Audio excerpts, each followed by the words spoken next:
You're traveling through another dimension. A dimension not only of sight and sound, but of mind. A journey into a wondrous land whose boundaries are those of imagination. Your next stop, the Twilight Zone.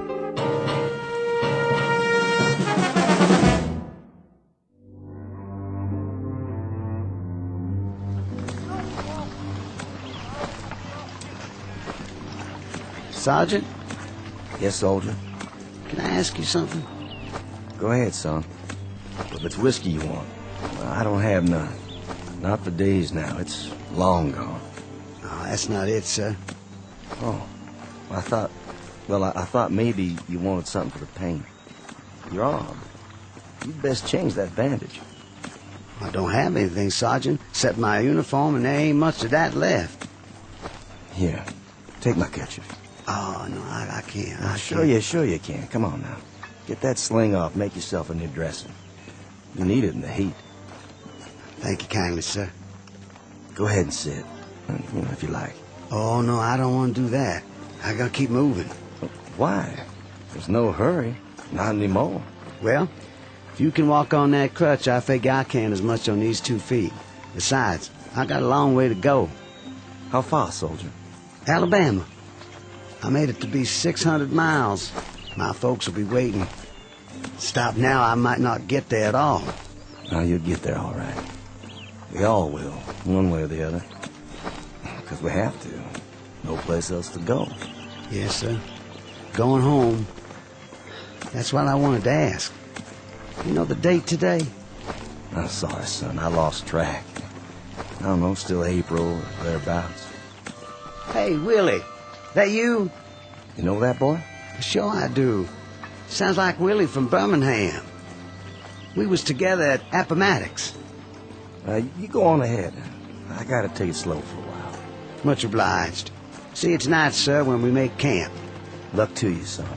God be with you.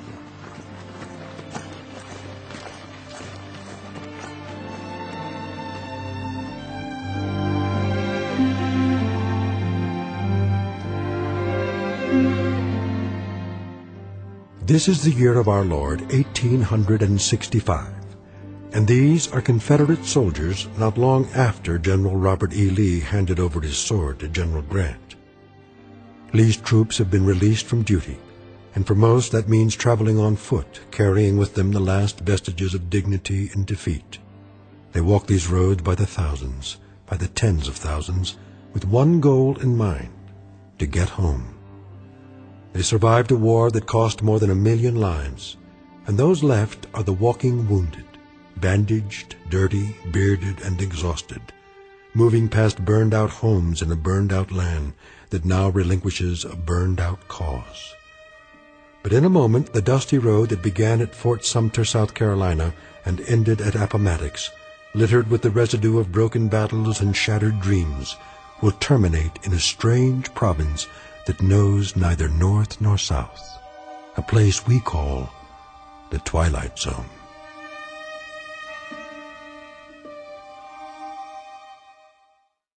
And now, The Twilight Zone and our story, The Passersby, starring Morgan Brittany, with Stacy Keach as your narrator.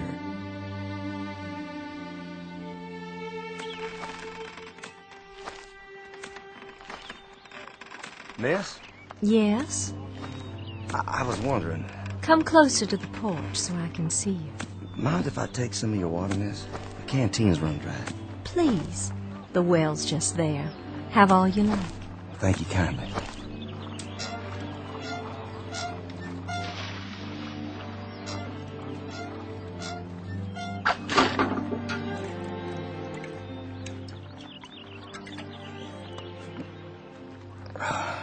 You don't know how good that tastes. I see by your uniform. Sergeant, isn't it? I was. Don't know that it matters much now. Beautiful house you have here. It was. We used to call it our mansion. Beautiful tree, too. The oak here, strong. The kind that lasts. Yes, it survived. It was here before the house was built, and now it's the only one left. War claims a lot of victims. Different kinds. Men, animals, God's own beauty. You mind if I sit here a spell? Not at all. It's nice to talk to someone. I feel as if I haven't had a conversation in years. What if I strum my guitar a bit? You have a guitar? Carried it all through the war. Would it bother you? Oh, it would be lovely. My husband used to play a guitar. Did he? Oh, he played so well. He's where, ma'am? He was killed at Yellow Tavern with General Stewart. I'm sorry. You have a wife back home? No kin at all. It was just my father, but he died the first year of the war. I'm sorry. Ah, it's all right. It's been a while now. I mean the crutch. I didn't see it. You've lost your leg. No matter, ma'am. Didn't exactly lose it anyway. I know just where they buried it. Outside of Chickamauga. It must be hard walking for you. Do you have a long way to go? Why, I guess I do. Kinda lost track. Have you been on the road long? Reckon I have. Since the beginning of time. Leastways, that's the way it seems. I don't quite remember when I wasn't moving down the road someplace. Like all those men passing by day and night. Oh, I've got plenty of company. But it's different now. There isn't anything in the world sadder than a defeated army crawling home. And how different it was when they marched off. Brand new gray and gold braid and 1,000 flags. With trumpets and drums. Nothing but trumpets and drums. I thought it sounded so wonderful. I remember. Gonna lick the Yanks in a month. That's what they said. In a month. How wrong they were. And we stood by in our summer dresses and cheered them on and threw flowers and felt so grand. Just a few tears. Not many. Because we were so sure they'd all be coming back just as they left. And how wrong we were.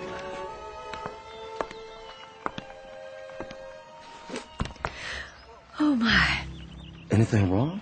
I'm feeling a little dizzy. Ma'am, please sit down. I don't think you're well. It's the fever. But I'm on the mend now. It just left me weak, that's all. Just a little weak. And still they come. Morning and night, night and morning. The young ones and the old ones. And oh, how tired they look. How worn. Are there hundreds of them or thousands of them? More than that. And wouldn't you think there were so many, my Judd? Ma'am? Sergeant, do me a favor. Play your guitar real loud. I mean real loud. Drown me out. I'm so sick to death of hearing my own crying and the sound of footsteps on the road. Please play it loud so I can hear music. Please, Sergeant. My pleasure.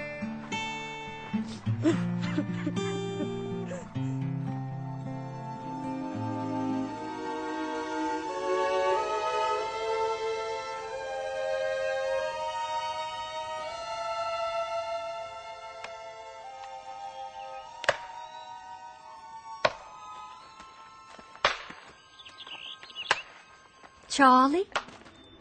Charlie Constable, is that you?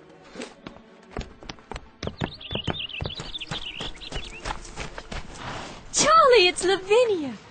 Charlie, we thought you'd been killed. That's what everyone said. They said you'd been shot in the head at Gettysburg. Afternoon, ma'am. Sorry to disturb you, ma'am. Good day to you. It's Charlie I want to talk to. Can't you hear me? Couldn't you stop a minute, Charlie?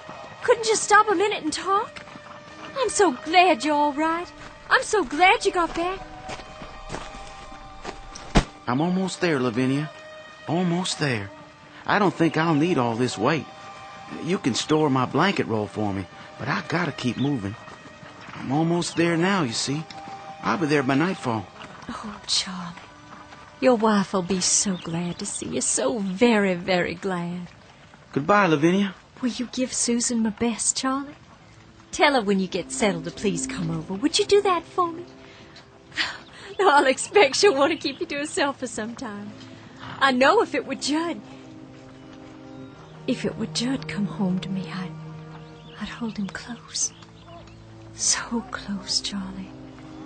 And I'd not let him leave again. I'm sure, Lavinia. Charlie, wait.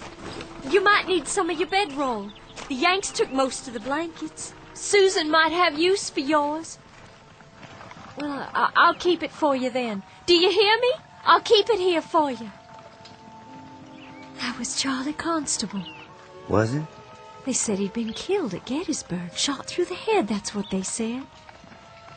Oh, but thank God they made a mistake. Thank God he's all right and come home again. What's the matter, ma'am? Why are you looking at your hands like that? There's blood. Where? Why, Charlie's cap. It's tied to its bedroll and there's blood on it. There's blood on Charlie's cap.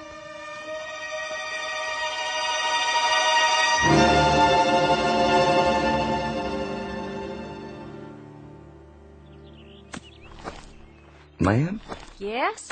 It's Sergeant Baxter, ma'am. Well, I know that. Who else would it be? You finished so soon? I got a feeling for wood, carving it or chopping it. I got enough cut there so you can at least start the winter. Well, I thank you sincerely. You don't know how much that helps me. No, I thank you. I'm obliged for the dinner. Such as it was. It beats salt pork and hardtack, which is what I've been used to for as long as I can remember. I was hoping you'd play your guitar one more time. Would you? Made this myself. You didn't. You know how to make musical instruments. After a fashion, not as good as the ones I made at home. I had more time then. You have to pick the right tree, a good solid one with character. You cut a branch and strip off the bark and take the wood in layers, but carefully, just right. Then you soak it and bend it into the shape you want. Well, there's plenty to it, believe me. And then after it's dry, it has to be planed and glued and whittled till it's perfect. And then comes the tuning. You know, they say a good guitar takes on the voice of the man who made it. If he has a voice to start with. Seems some men don't. No matter what they play, it just comes out flat and dead. I'll bet all your guitars sound beautiful. Just like this one. My old man used to say that I'd wind up nothing but a bum troubadour. Did he? He used to look at me, his face all screwed up like a persimmon, point his finger at me, and he'd say, Abby, you got nothing inside you but soft mush and sad ballads. Ain't you ever gonna become a man? He actually said that. My old man. But he was a proud one when I marched off. Proud as an old rooster, because his son was going off to war to become a man. And I come back, half a man. That song of yours. Black is the color? Judd, my husband, he used to sing that. Oh, I wish you could have met him. I wish so too. A very gentle man. A very nice and decent man. And I can remember nights he'd sit out on this porch and play and sing. Even the crickets would keep quiet. The bullfrogs down at the pond. It was just as if they'd stopped their noise so they could hear the music. And then the Yankees came. Like blue locusts who had to eat away the trees and the land and everything on it. I owe them for much. For our house, our lawn, our trees, for everything that was. Including my husband's life. I owe them for very much. Ma'am? Why don't you leave here? This place is no good for you. This place is all I have. Just an empty shell of an old house and a burned-out field. But it belongs to me, and it's all I've got. You need something else, something different. Being here alone and sick and staring out toward that road, that ain't gonna cure anything. Fever, sadness, heartache. It won't cure nothing at all. What do you suppose happened to him? Your husband? The Yankee who killed my husband. You suppose he's marching home now, back to his own kin, Do you suppose he's laughing and singing and telling all his neighborhood about the rebels he killed? All the bullets and the heads he shot them through? I don't reckon that at all. You shouldn't either, ma'am. There's been a lifetime of suffering on both sides. I got a gun inside the house. An old shotgun. And I keep thinking about how someday, some moment, a Yankee will ride by, and I'll take out that gun, and I'll aim it at him. I'll aim it steady. But first, I'll tell him. I'll tell him that he can consider this the last shot of the Civil War. A bullet in exchange for the one my husband took. You let that kind of poison sit on your mind, you'll die from it, I swear. Who's coming? Can't see yet. It's him. What do you mean? The Yankee. Well, hold on now. It's a hot night. Hot indeed, Lieutenant. Couldn't see if anyone still lives here. They do. You traveling a long way? Oh, just up the road. But I've been on it a long time. You too, Sergeant? Long time. I've got a half-full canteen, but my horse is running dry. Well, there's water in the well. I don't think they'd mind. Much appreciated. I know you, don't I? That's possible. I mean, I've seen you before. I seem to remember. Go on. What is it you remember? You'd best heed the sergeant's answer, because it's the last thing you'll ever hear. No, ma'am. Put the gun down. You don't understand. The last thing you'll hear on this earth. This I promise you.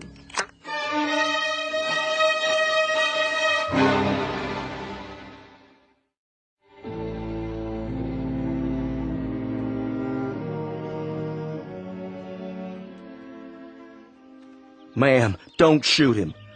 The lieutenant here tried to save my life. Stand aside. Hear me out first. I was lying on the side of a road. A mini ball had landed amongst us and took off my leg, and I laid there bleeding. And then he come by, a patrol of Yanks, and he propped me up, and he tried to stop the bleeding. I remember looking straight at him and saying, I said to him, "Danged if you ain't the most changeable breed in the world. First you do your best to kill me, then you call off the war long enough to try and save me." You remember that, Lieutenant? I thought to myself then that if General Lee had many more of your kind, we'd take a lot of lumps before we could lick you. Well, we sure give you some. That you did. Lieutenant, this is Lavinia Godwin. You thanked him, Sergeant. Now be so good as to step out of the way so I can thank him for a few other services. Ma'am, the lieutenant here, he stood out on the open road and tended to me while both sides were shooting up a storm over his head. And yet he stayed there, and he tried to save my life. I've got this shotgun leveled straight at his head, and my hand is steady. I've waited a long time.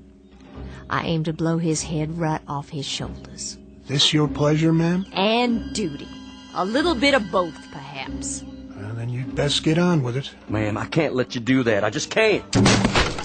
You can't stop me with that guitar. I've got the gun. Then I'll stop you with my hands. You'd better stand down, Sergeant. I've got my finger on the trigger. And this is for you, Yankee.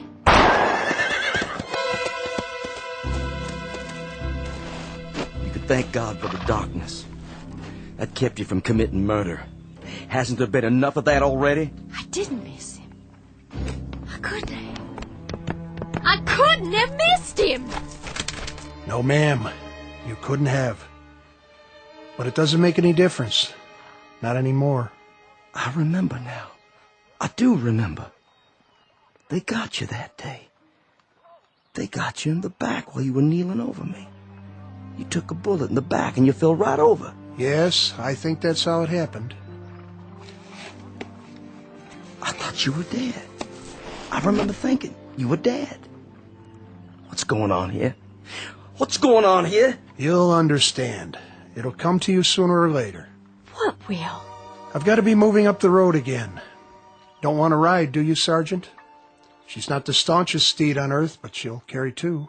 Thank you, but one's enough. As you like. Safe journey, Lieutenant. And to you. I wish you the best, ma'am. I do wish you the best. And this too shall pass. This too shall pass. Wait and see. I'm sorry I hit you, Sergeant. And your guitar, your beautiful guitar, I shouldn't have. I shouldn't have done that. Please, forget it. It's over. Those things he said. What do you suppose he meant? I have an idea, but I think we'll know for sure soon enough. Look. On the ground. What? It's wet. When he climbed on his horse, he was dripping blood.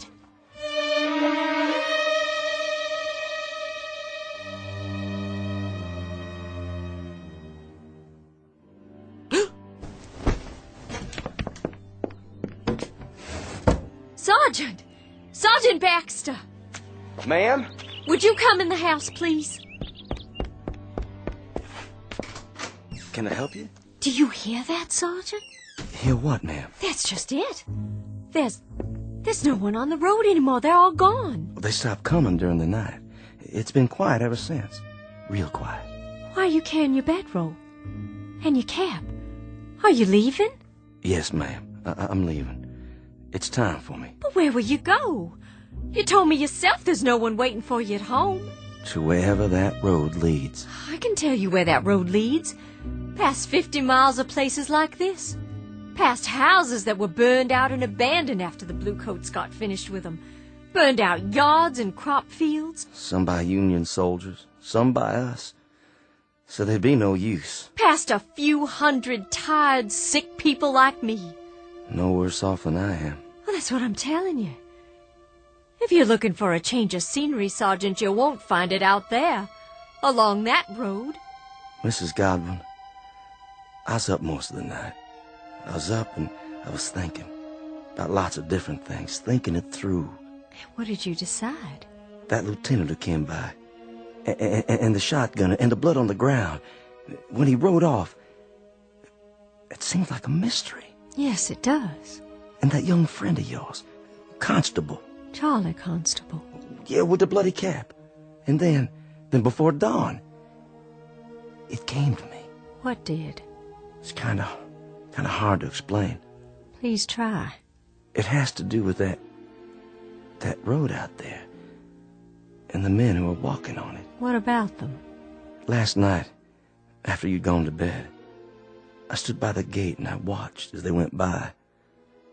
There was Union soldiers, too. Yankees, many of them. Some helping our boys, some of our boys helping them.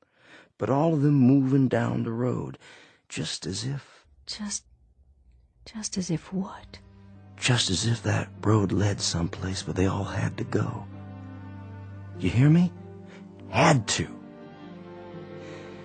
So wherever it leads, Mrs. Godwin, that's where I have to go, too. But why? What I discovered last night. You wouldn't believe. I don't understand all of it myself. I understand enough to know that there's a billy club tapping on my good leg, telling me to move on. So I'll take my leave now, ma'am. And I wish you well. I certainly wish you well. Wait while I make you breakfast. No need for that. I'm not hungry anymore. Some tea, then. Something to drink.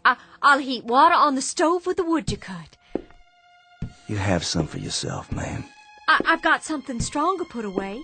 There's a bottle. I know where it is. Not with all the walking I have to do. A hot bath, then, before you go. Surely you'd like to get cleaned up. Thank you, but I'm all right. Sergeant! Why don't you stay on? I need someone around here who can help.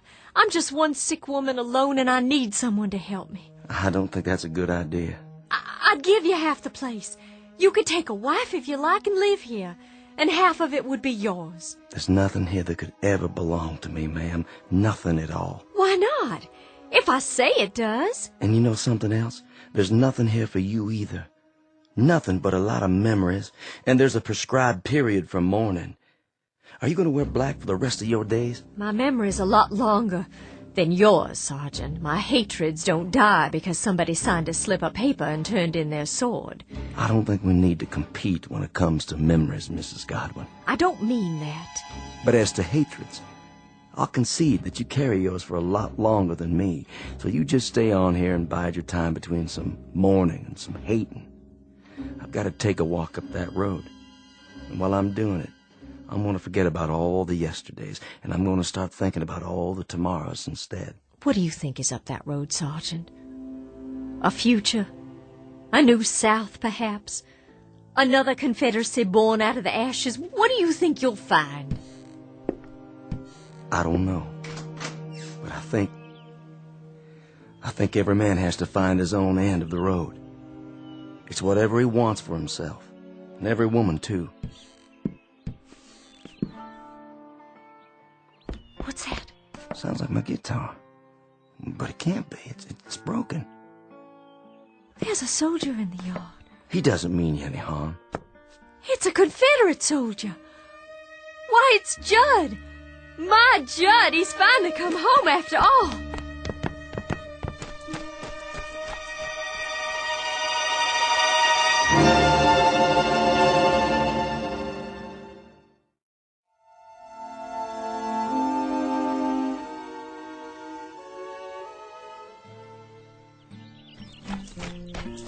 Oh, Judd, it is you. Lavinia? Hello, my dear. Oh, Judd. Judd, home and tell me it's really true. And how fares my darling wife? Oh, I've been ill, Judd, very ill. Oh, no. But I'll be well again. I'll be well again because you've come home. Because you're alive and by some miracle you've come home to me. It was home, Lavinia. Look around you. It isn't any longer. It's all the hope we've got, Judd. How do you do, Mr. Godwin? Sergeant? Stop for some water. The old well. It's still good?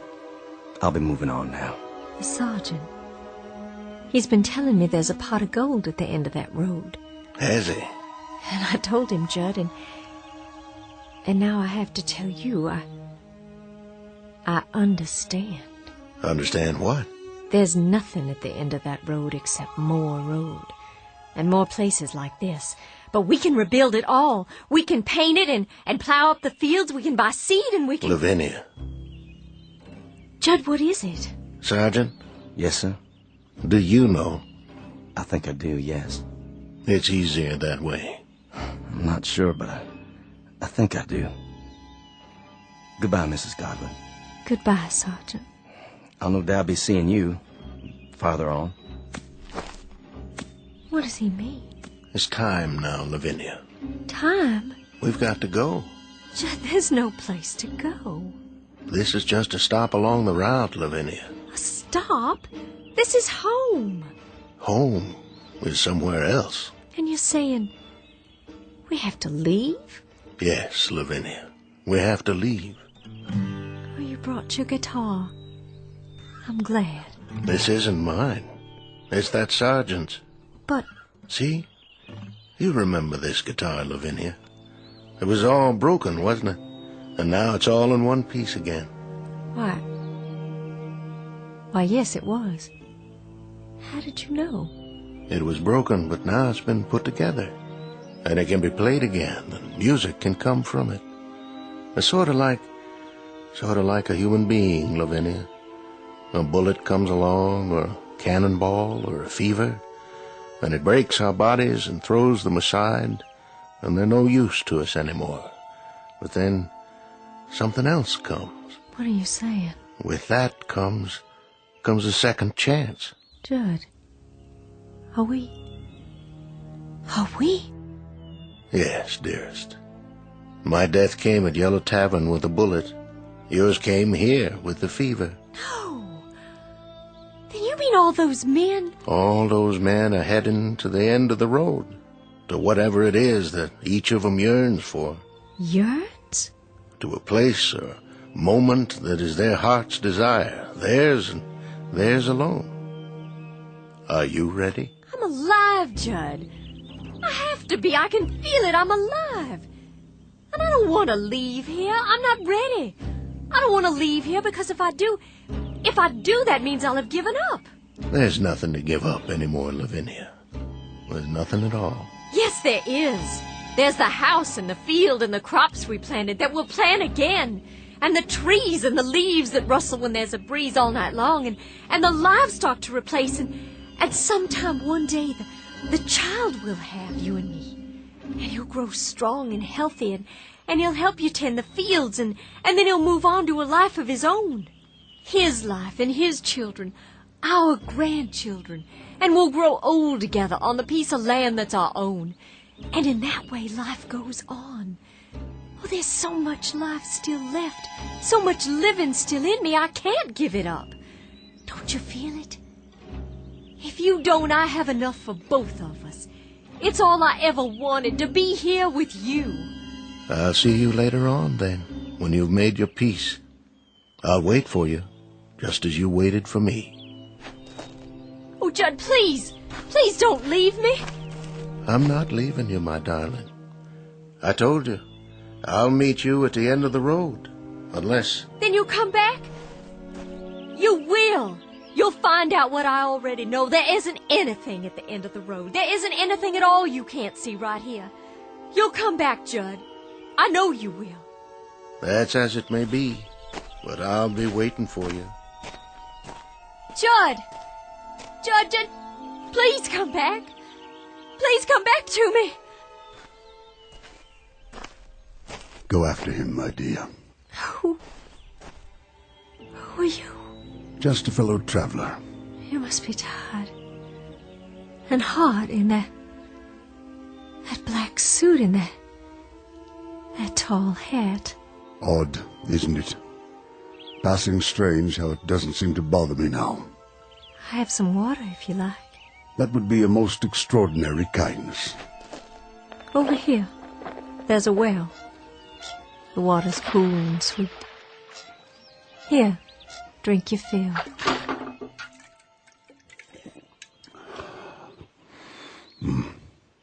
The sweetest I've ever tasted. I know you, don't I, sir? Do you? I'm sure I do. I've seen you, but not in these parts. In town? No, I don't think so. Don't worry yourself. Not on my account. But your face and that beard. May I tell you something, my dear? Please. Go after him. You must. Oh, but he'll be back. I know he will. My Judd will be back. Wait no longer. There's no reason. He's going someplace that you'll like, I promise you. Someplace where you'll find peace. But how do you know? How? It's something we learn about death. Something we all come to understand. You see, my dear lady, this road, it isn't the end. It's the beginning. There's peace up there, serenity and freedom for all, from anguish. It's whatever you want most, what you have always sought but could not name. You sound so sure. I am. Go to him, my dear. Go to your loving husband. Go there with him. I can see him on the road, can't you? Standing in the sun with his arms outstretched, waiting to receive you. Your face. I know that face. I've seen it in the newspapers. But you were shot, sir. I read it. You were shot by an assassin at Ford's Theater, Washington. But that's so far from here. How? So far that I can hardly remember. It all falls away, like seeds in the earth. And so now, Mr. President, you're one of the... Yes, my dear. I guess you might say that I am the final casualty of the Civil War. And now I'm the last man on this road, the very last. I think it only fitting that I be the last of the passers-by.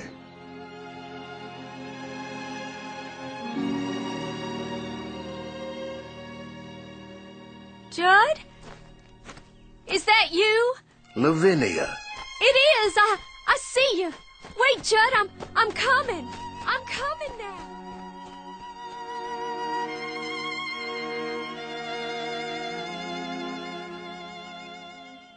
Lavinia Godwin, the mistress of a burned-out home, the image of woman in the aftermath of war, all women in all wars, suffering the final wound and the deepest, and now, at last, ready to be healed.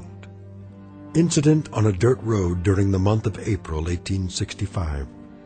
And as we've already pointed out, it's a road that won't be found on any map, but it's only one of many that lead into and out of the Twilight Zone. We'll return with a final word from the Twilight Zone. You are about to enter another dimension, a dimension not only of sight and sound, but of mind, a journey into a wondrous land of imagination. Next stop, the Twilight Zone. Hi, this is Stacy Keach. I'd like to take a moment to tell you about our Twilight Zone website at twilightzoneradio.com. At twilightzoneradio.com, you'll find the latest information on these Twilight Zone radio dramas, including behind-the-scenes photographs, plus the newest product releases, trivia contests, ways to contact us, other Twilight Zone-related info and merchandise, plus links to other fascinating websites. So make your next stop twilightzoneradio.com. Visit twilightzoneradio.com to purchase these Twilight Zone radio dramas on cassette and CD, or call toll-free 1-866-989-ZONE. That's 1-866-989-9663.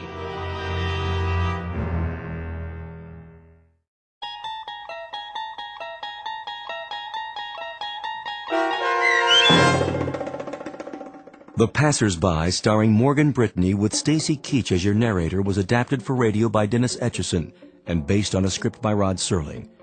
Heard in the cast were Doug James, Jeff Lupetin, Turk Muller, Roderick Peoples, Norm Woodell, Carl Amari, Roger Wolski, Paul Patch, Don Longo, and Lynn Foley. To learn more about the Twilight Zone radio dramas and to obtain audio cassettes and CDs of these programs, visit our website at twilightzoneradio.com. The producers of The Twilight Zone wish to thank CBS Enterprises, Carol Serling, Dennis Etchison, Dick Brescia Associates, Claire Simon Casting, Terry Jennings, the American Forces Radio and Television Service, our sponsors, and our radio affiliates for helping make this series possible. This copyrighted radio series is produced and directed by Carl Amari and Roger Wolski for Falcon Picture Group. Doug James speaking.